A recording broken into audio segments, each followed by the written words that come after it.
This channel does not promote any violent, harmful, or illegal activities. All content provided by this channel is meant for an educational purpose only.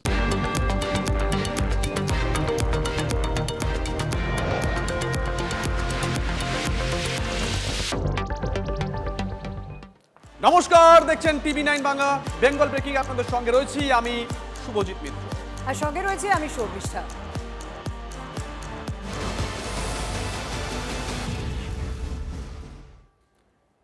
নন্দীগ্রামে এবার শুভেন্দু অধিকারীর বিরুদ্ধে তৃণমূলের বাজি। ভূমিপুত্র তৃণমূলে যোগ দিয়েই ঘাসফুলের টিকিট পেলেন পবিত্র কর। আর পবিত্রবাবু এই মুহূর্তে আমাদের সঙ্গে লাইভে রয়েছেন।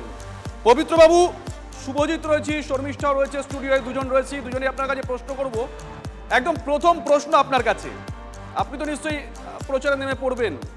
গতবার প্রচারে গিয়ে শুভেন্দু অধিকারীর পক্ষে অনেক কথা বলেছিলেন, অনেক কৌশল নিয়েছিলেন শুভেন্দু অধিকারীকে জেতানোর জন্য। যারা যারা কারিগর তাদের মধ্যে আপনি একজন ছিলেন।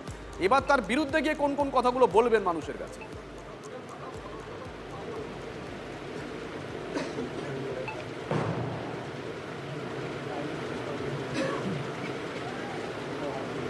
হ্যালো, শুনতে পাচ্ছেন? হ্যালো, হ্যাঁ, শুনতে পাচ্ছেন? হ্যাঁ। পবিত্রবাবু, গতবার তো আপনি ময়দানে নেমেছিলেন, শুভেন্দু অধিকারীকে জেতানোর জন্য অনেক কথা বলেছেন, অনেক কৌশল আপনারা নিয়েছিলেন। আমার প্রশ্ন হচ্ছে, এবছর শুভেন্দু অধিকারীর বিরুদ্ধে কোন কোন কথাগুলো নিয়ে, কোন কোন ইস্যু নিয়ে আপনি রাস্তায় নামবেন?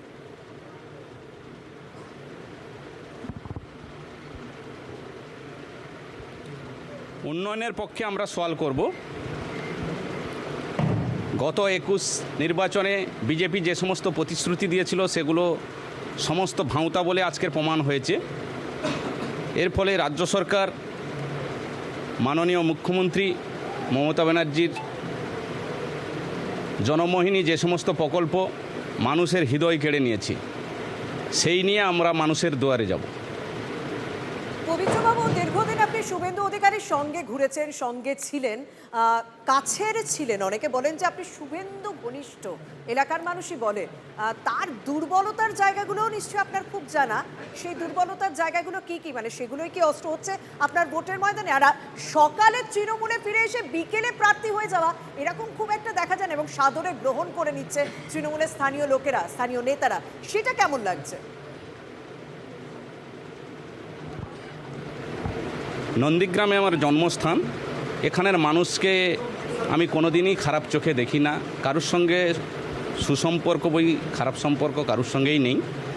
অতএব সবাই আমাকে আপন করে নিচ্ছে, জাতি ধর্ম নির্বিশেষে, এবং সমস্ত ধনী গরিব সমস্ত মানুষ আপন করে নিচ্ছে।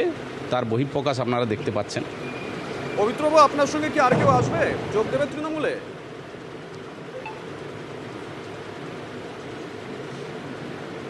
সময় সঙ্গে সঙ্গে আপনারা নিশ্চয়ই খবর পাবেন এবং বুঝতে পারবেন। মানে খবর আছে, মানুষই যোগ দিয়েছে। কোন নেতৃত্ব যোগ দিল, কি করলো না করলো, সেটা বড় কথা নয়। সাধারণ মানুষরাই আমার সঙ্গে যোগ দিয়েছে, এটা আপনারা নিশ্চয়ই প্রথম দিনেই উপলব্ধি করতে পেরেছেন। পবিত্রবাবু, একসময় তৃণমূল কর্মী খুনের ঘটনায় আপনাকে জেলে যেতে হয়েছিল, কি মনে হচ্ছে এবার আপনি যে তৃণমূলে ফিরে এলেন, সেটা কি বিরোধীরা অস্ত্র করবে, রাজনৈতিক অস্ত্র করবে আপনার বিরুদ্ধে?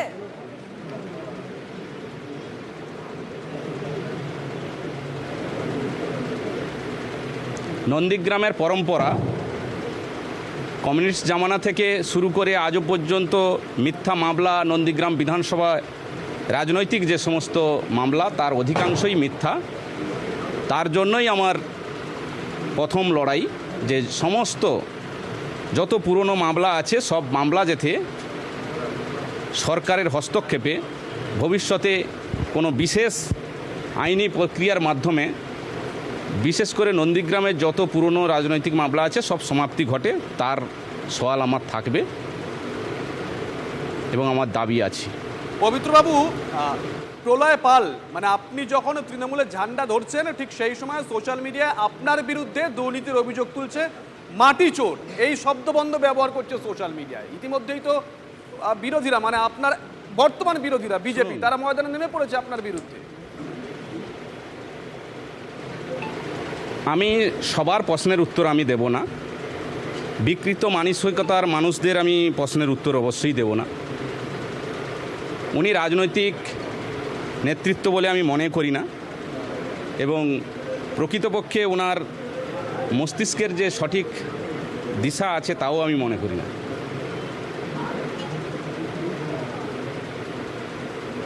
বেশ, অসংখ্য ধন্যবাদ আপনাকে, অসংখ্য ধন্যবাদ। একদম আমরা কথা বলছিলাম পবিত্র করের সঙ্গে, তিনি নন্দীগ্রামের শুভেন্দু অধিকারীর বিরুদ্ধে লড়ছেন তৃণমূলের হয়ে। আরও একজন হেভিওয়েট তৃণমূল কংগ্রেস প্রার্থীর বক্তব্য শোনাবো আপনাদেরকে, টালিগঞ্জের অরূপ বিশ্বাস। শুনুন।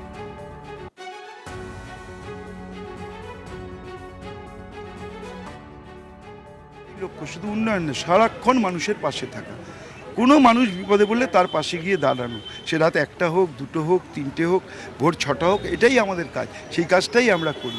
এবং আমি নিজে ব্যক্তিগতভাবে মনে করি যে টালিগঞ্জ বিধানসভা হচ্ছে আমার মা, তাকে সুখে রাখা, শান্তিতে রাখা, ভালো রাখাই হচ্ছে সন্তান হিসেবে আমার কাজ। আর মা যেমন সন্তানকে স্নেহ করেন, ভালোবাসেন, আশীর্বাদ করেন, সেইভাবেই চিরকাল টালিগঞ্জের মানুষ আমাকে আশীর্বাদ করেন। কিন্তু একটা জিনিস এটা যে আপনি তো এখানে এতবার কাজ করেছেন, এতবার ধরে রয়েছেন, অনেকের সিট বদল হয়েছে, আসন বদল হয়েছে, কিন্তু বেশ গুটি কতখানি যারা রয়েছেন তাদের সিট বদল হয়েছে। এটা তো মমতা বন্দ্যোপাধ্যায়, অভিষেক বন্দ্যোপাধ্যায় আমার উপর ভরসা করেছেন, তার জন্য আমি তাদের কাছে অত্যন্ত কৃতজ্ঞ। আমি তাদের, মমতা বন্দ্যোপাধ্যায়কে আমার প্রণাম জানাই।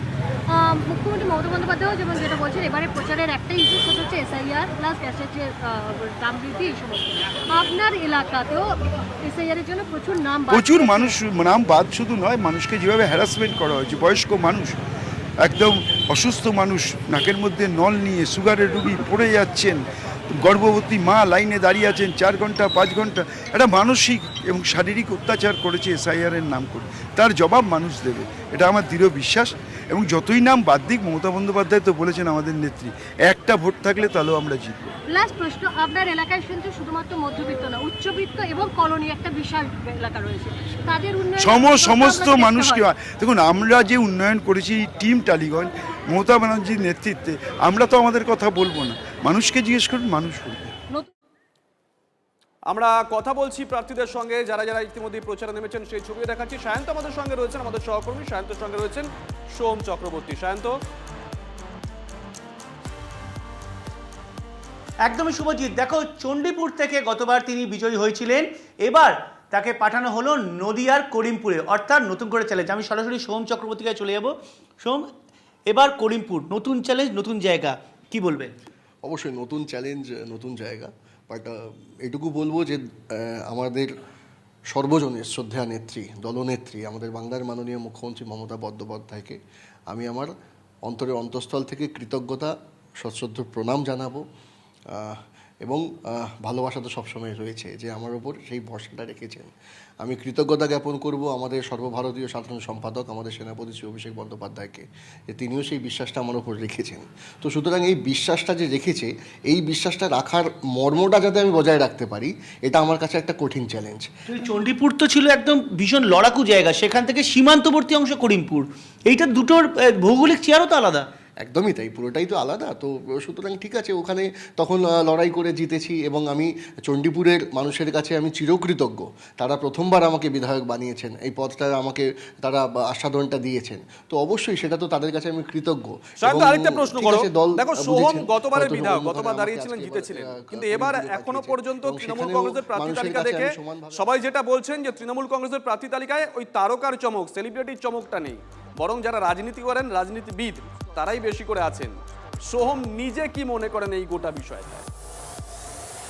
একসাথে কাজ করব, কারণ আমি মনে করি যে আমি তৃণমূল কংগ্রেসের একজন একনিষ্ঠ কর্মী এবং সৈনিক, তো তাদের সঙ্গে সবাই মিলে কাজ করব, কারণ আমাদের টার্গেটটাই হচ্ছে এক, সেটা হচ্ছে মানুষের জন্য থেকে মানুষের সেবা করা। তোমাকে ইন্টার করছি একটা বিষয়, সেখানে অনেকে মনে করেছিল যে এবার তৃণমূলের তালিকায় তারকার চমক থাকবে, কিন্তু তার বদলে এবার সম্পূর্ণ রাজনৈতিক ব্যক্তির সঙ্গে যারা জড়িত তাদেরকেই রাখা হয়েছে। তুমি তো তারকা প্লাস বিধায়কও, তুমি কি মনে করো যেটা তারকা প্লাস, এবার তো তারকার কাউকেই প্রায় দেখা গেল না? দেখো আবার সেটা পুরোটাই দলের অভ্যন্তরীণ বিষয়, স্বয়ং নেত্রীর সেটা ডিসিশন, স্বয়ং সেনাপতি সেটা ডিসিশন, সেটা নিয়ে আমার বলার কোনো রকম জায়গা নেই। সেটা উদ্ধত্ত হবে বা আমি বলবোও না, বলতে চাইও না, কারণ এটা তাদের বিষয়, এটা দলের একান্তই বিষয়, তাদের ডিসিশন সেটা। কিন্তু হ্যাঁ, তারকারা সর্বোচ্চ ছিল। যদি আমি আমার ক্ষেত্রে বলি ব্যক্তিগতভাবে, আমি 2008 থেকে তৃণমূল কংগ্রেসের সঙ্গে ছিলাম, নেত্রীর সঙ্গে ভেবেছিলাম যে যদি একটা মিছিলেও যেতে পারি, যদি একটা কোথাও প্রচারেও যেতে পারি, এখনো হয়তো পর্যন্ত আমার সোহম স্বাভাবিকভাবে তিনি সেলিব্রিটি তো অবশ্যই, এবং তিনি রাজনীতির সঙ্গে বিশেষ করে তৃণমূল কংগ্রেসের সঙ্গে ওতপ্রোতভাবে জড়িয়ে গিয়েছেন। প্রার্থীদের সঙ্গে তো কথা বলছি, পবিত্র করকে দিয়ে শুরু করেছিলাম নন্দীগ্রামে শুভেন্দুর বিরুদ্ধে যিনি তৃণমূলের প্রার্থী হচ্ছে, জানেন তো আমরাই সবার আগে খবরটা দেখিয়েছিলাম, মানে সেই গত বছরের 15ই ডিসেম্বর নন্দীগ্রামে শুভেন্দুর এক ছায়া সঙ্গীকে তৃণমূলের প্রার্থী করার জোর সম্ভাবনা, এই খবর দেখানো হয়েছিল। বিজেপি ছেড়ে তৃণমূলে যোগ দেবেন সেই নেতা আজ সকালে অক্ষরে অক্ষরে সেই সমস্ত কথা মিলে গেল।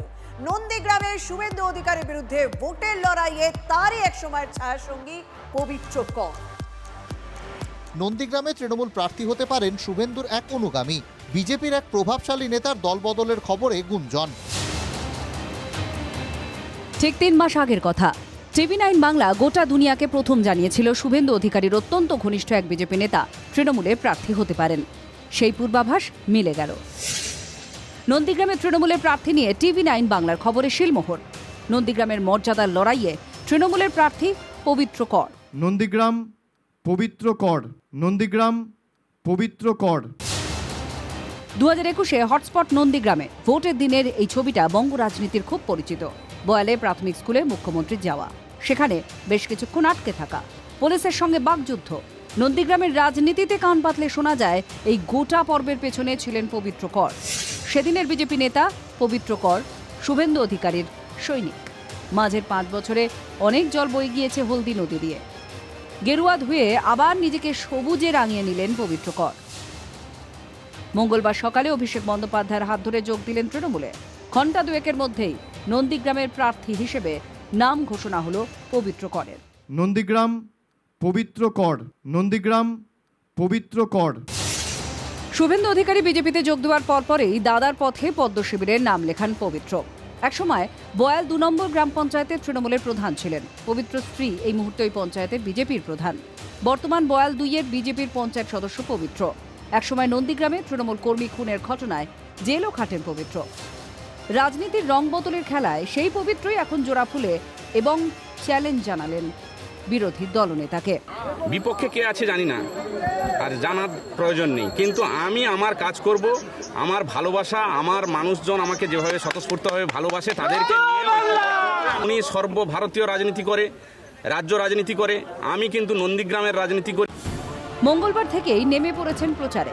বয়াল পঞ্চায়েতের প্রধানের পদ সামলেছেন। লোকবল নেহাত মন্দ নয়, নন্দীগ্রামের তৃণমূল সমর্থকরাও উচ্ছ্বসিত। কিন্তু এর মধ্যে শেখ সুফিয়ানের মুখে একই কথা। পবিত্র কর এলে তৃণমূল কংগ্রেসের ভোটে জিতবো, আর না হলে জিতবো না, এটা কিন্তু ঠিক না। আমরা অটোমেটিকলি শুভেন্দু অধিকারীকে পরাজয় করার জন্য প্রস্তুত। মিনিমাম 30,000 ভোটে শুভেন্দু অধিকারী জিতবে। তবে বাড়তি পাওনা পবিত্র কর, তার নিজস্ব কর্মী সমর্থক আছে, ওয়েলকাম। অনেকেই বলেন নন্দীগ্রামে কে যে কার হয়ে খেলবে সেটা বোঝা খুব মুশকিল। এবারও কি সেই ধারা বজায় থাকবে? বিজেপি শিবির বলছে শুভেন্দু অধিকারী আরও ব্যবধান বাড়িয়ে জিতবে। একই কথা নন্দীগ্রামের বিজেপি কর্মীদের মুখেও। যেই প্রার্থী আসুক, মমতা ব্যানার্জির থেকে বড় কোনো তাদের দলে আমার মনে হয় প্রার্থী নেই, তো সেই জায়গা থেকে শুভেন্দুবাবু বিপুল মার্জিনে জিতবে। নন্দীগ্রামবাসী তৃণমূলকে বিসর্জন দেবে। আমরা টার্গেট 20,000 ভোট, বিজেপি লিড হবে। শুভেন্দু অধিকারী নন্দীগ্রামে গতবারে যে মার্জিন ছিল তার 10 গুণ এরও বেশি ভোটে জিতবে। নন্দীগ্রামের শেষ 3টি ভোটে তৃণমূলের থেকে কিছুটা হলেও এগিয়ে বিজেপি। লোকসভা ভোটে বিজেপি এগিয়ে 8,000-এর বেশি ভোটে। 17টি পঞ্চায়েতের মধ্যে 11টি বিজেপির দখলে, 2টি পঞ্চায়েত সমিতি বিজেপির। জেলা পরিষদে এগিয়ে তৃণমূল। 5টি আসনের মধ্যে 3টি আসন তৃণমূলের।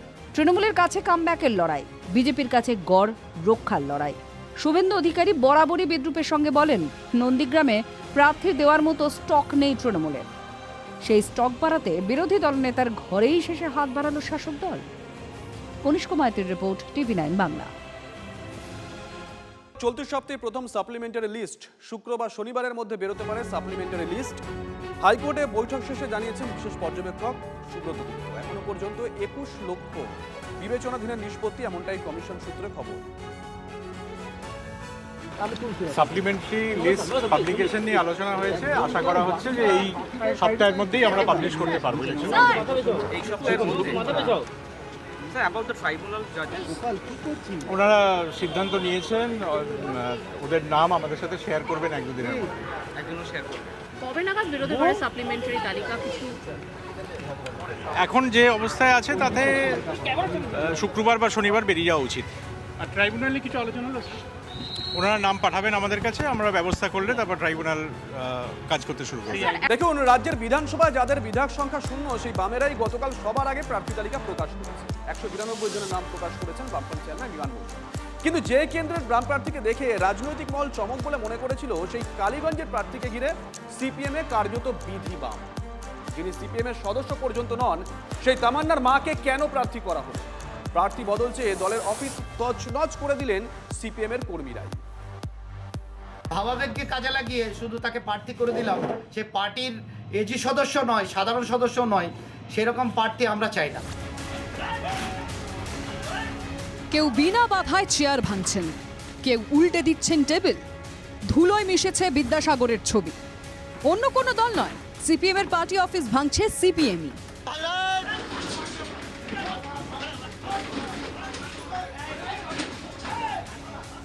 তাণ্ডব চালিয়ে দলের অফিসে তালা মেরে দিচ্ছে সিপিএম এর নেতা কর্মীরাই। নজিরবিহীন ছবি নদিয়ার কালীগঞ্জে। প্রার্থী তালিকা ঘোষণার পর আলিপুরদুয়ারে বিজেপির অফিসে ভাঙচুর চালান দলের কর্মীরা। কালীগঞ্জের এই ছবি দেখে কেউ কেউ বলছেন, এই যে দক্ষিণপন্থী দলের রোগ ছড়িয়ে পড়ল। কালীগঞ্জ উপনির্বাচনে ফল ঘোষণার দিন বোমার আঘাতে নিহত হয় 9 বছরের ছোট্ট তামান্না। তামান্না যেভাবে সন্ত্রাসের শিকার হয়েছিল, সেই আবেগকে কাজে লাগাতে তামান্নার মা সাবিনা ইয়াসমিনকে সিপিএম প্রার্থী করে বলে মত অনেকের। কিন্তু কালীগঞ্জের প্রাণকেন্দ্র পলাশীতে পার্টি অফিসে ভাঙচুর চালিয়ে সিপিএম এর বিক্ষুব্ধরা বলছেন, দুঃসময় তাঁরাই দলটা করেছেন। তামান্নার খুনের বিচার চেয়ে পথে নেমেছেন। উড়ে এসে জুড়ে বসা প্রার্থীকে মানবেন কেন?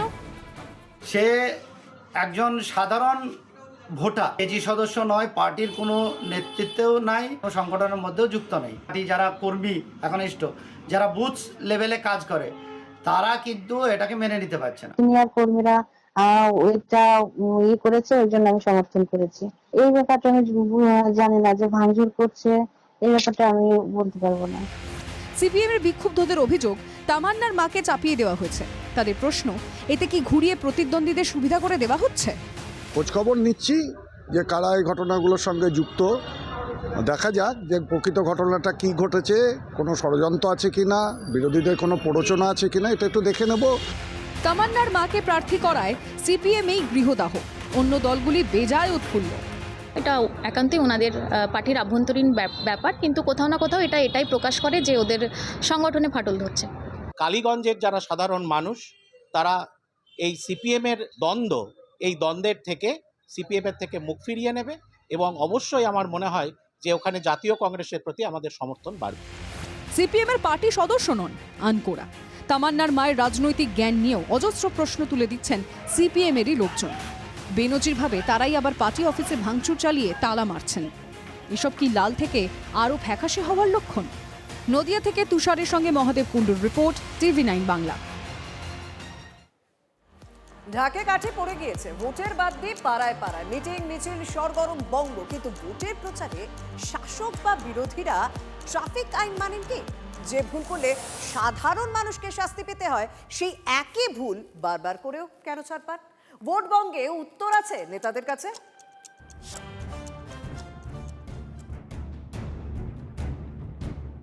পুরনো ছবি নয়, এটা দিন কয়েক আগের ছবি। ভোট হাওয়ায় মেখলিগঞ্জের বিধায়ক, রাজ্যের প্রাক্তন মন্ত্রী পরেশ অধিকারীর বাইক মিছিল। কারো মাথায় হেলমেট নেই, আর সেই মিছিলেই এই দুর্ঘটনা। বিধায়ক নিজেই আহত। একই ছবি বিজেপির মিছিলের ক্ষেত্রেও। তাদের বাইক মিছিলেও পতাকা, স্লোগান সব ছিল না শুধুই হেলমেট। দুই দলের নেতারাই মুখে আইন মানার কথা বলেন, কিন্তু কাজের বেলায় লবডঙ্কা। প্রাক্তন মন্ত্রী মশাই তো দুর্ঘটনার পরেও দায় নিতে নারাজ। আমরা সকলকে বলেছিলাম যে হেলমেটটা নিয়ে আসার জন্য, কারা এনেছে কারা আনেনি সেটা আমরা লক্ষ্য করিনি।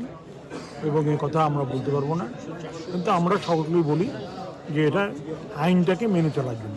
সত্যি সে আমরাই করি বা অন্য কেউই করুক, এটা অন্যায় হয়েছে। হেলমেট না পরলে যদি একটা গাড়ি কোনো কারণে পড়ে যায়, তার পেছন পেছন ওইসব র্যালিতে কিন্তু অনেক গাড়ি পড়ে যেতে পারে, অনেক গাড়ি অনেক মানুষ দুর্ঘটনাগ্রস্ত হতে পারে। 2025-এ রাজ্য বিধানসভায় বিজেপির বিধায়ক শঙ্কর ঘোষের প্রশ্নে রাজ্যে দুর্ঘটনা সংক্রান্ত কিছু তথ্য সামনে আসে। পরিবহন মন্ত্রী স্নেহাশিস চক্রবর্তী জানান, 2015-তে রাজ্যে দুর্ঘটনার সংখ্যা ছিল 17,000, 2025-এ সেটা কমে দাঁড়িয়েছে 13,000। দুর্ঘটনা কমাতে স্পিড ম্যানেজমেন্ট পলিসি নিয়েছে রাজ্য। কিন্তু প্রশ্নটা অন্য, পলিসি কি শুধুই সাধারণ মানুষের জন্য? নেতাদের আইন ভঙ্গ পুলিশ কি দেখতে পায় না? রাজনৈতিক দলগুলো মিছিল করে হেলমেট পরে না, পরে ওদের নিজেরা এখন নিজের ব্যক্তিত্ব দেখা। সেফটিটা খুব দরকার, নিজের সেফটিটা আগে, এই জন্য সেফটির কারণেই হেলমেটটা সবাইকে পরা খুবই জরুরি। সারা বছর সেফ ড্রাইভ সেভ লাইফ এর প্রচার চালায় রাজ্য। পুলিশ কর্তারা রাস্তায় নেমে মানুষকে বোঝান। পুলিশ কর্তারা নেতাদের বোঝাতেও একটু সময় দেবেন কে? আর নেতারাও ভোট প্রচারের পাশাপাশি আইন রক্ষার বার্তা দিতে পারেন কে? Nileshwar সান্যালের report, TV9 Bangla. চুঁচুড়া 3বারের বিধায়ককে টিকিট দিল না তৃণমূল কংগ্রেস। প্রার্থী হতে না পেরে ক্ষুব্ধ অসিত মজুমদার।